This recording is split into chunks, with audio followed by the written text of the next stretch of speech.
how long have you stayed abroad?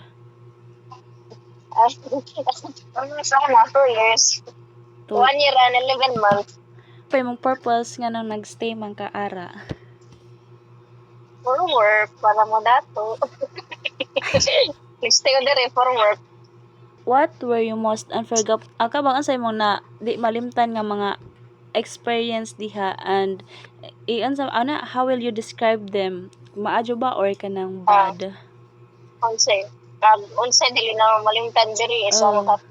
kapoy sa trabaho kasi kanang trabaho mi diri almost 16 hours a day including travel time mana ang kakapoy og kapagod nanay di na malimtan diri sobrang hirap ang trabaho diri Tsara, 16 unlike hours? sa Pinas na kaya mo naman gagdalirang kuan dili dali na galing din na tumugring niya diri kay kapoy kayo.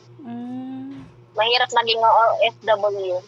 Masarap lang sa picture pero behind that mahirap. Will you compare or sa Pilipinas og diha nga country?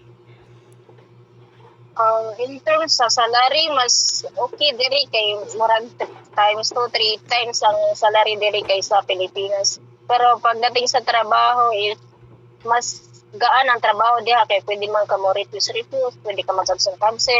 Diri basin na kay sakit, hindi ka pwede ma-absent. Kung ma-absent man ka, kailangan may sick leave ka. Then after ng sick leave, doon na mong kagtrabaho. Anan. Ganahan ka mo balik sa abroad or sa laing nasod in the future?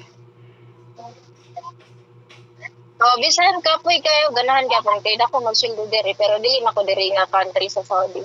Sa laing ko na sa laing country na sad. Okay. Is your job affected by global issue or unsa pa imong coping mechanism para wala man siya naapektuhan kayo unsay trabaho na dira sa Pilipinas na ora man sa diri. So wala na. Okay. Kuan lang, parehas lang. So, thank you, Jer. Salamat sa imong time. Wala. Sige. Thank you. Maura tate. Tagarpista yan. Hi, good evening. So karon atong pag istoryahan about sa ang interview. So, ang insight about sa interview nga nahitabo is kuan. Since nagtrabaho man si just lang nasod tungod para maka kwarta, which is mas advantage mo dito, right? But ang ija pong pagka disadvantages or yung negative is kanang kuan bitaw sila 16 hours. Kanang 16 hours jud ilahang trabaho. So if kintahay og magkasakit ka, there's no excuses nga kuan di ka pwede makatabong aside kung naa kay sick leave. But after sa imong sick leave, ilan na po kang kabang nga tagaan mga tambak na trabaho, and it's so very kuan di pareha diri sa Pilipinas nga kung masakit mga ni ka is pwede ra ka mo absent nya na, but mao lagi pod nga gamay ra og sweldo rather than sa laing nasod. So maputoy pagka disadvantages mo to ijang makaingan sa nga di ni malimtan nga experience sa abroad. And ang ijang trabaho dito is massage siya sa usa ka company sa Saudi. So hasiyang auntie, igsoon siya sa kumpapa siya ang interview and gihatagan ko ni jag. Thankfully ija kong gihatagag short of span of time kay busy mo gud pa siya, and during the interview is padong siya sa trabahoan ija ra kong gihatagan og time. So thankful kadyo ko kay ija kong gihatagan. So harap pong ikaingan nga sa in case or in terms sa global issue, di man wa ako wa man ko na naka-affect sa iyang trabaho since pareha raman ang iyang trabaho dani og dadto. Pero mao lagi to nga mas advantage dito.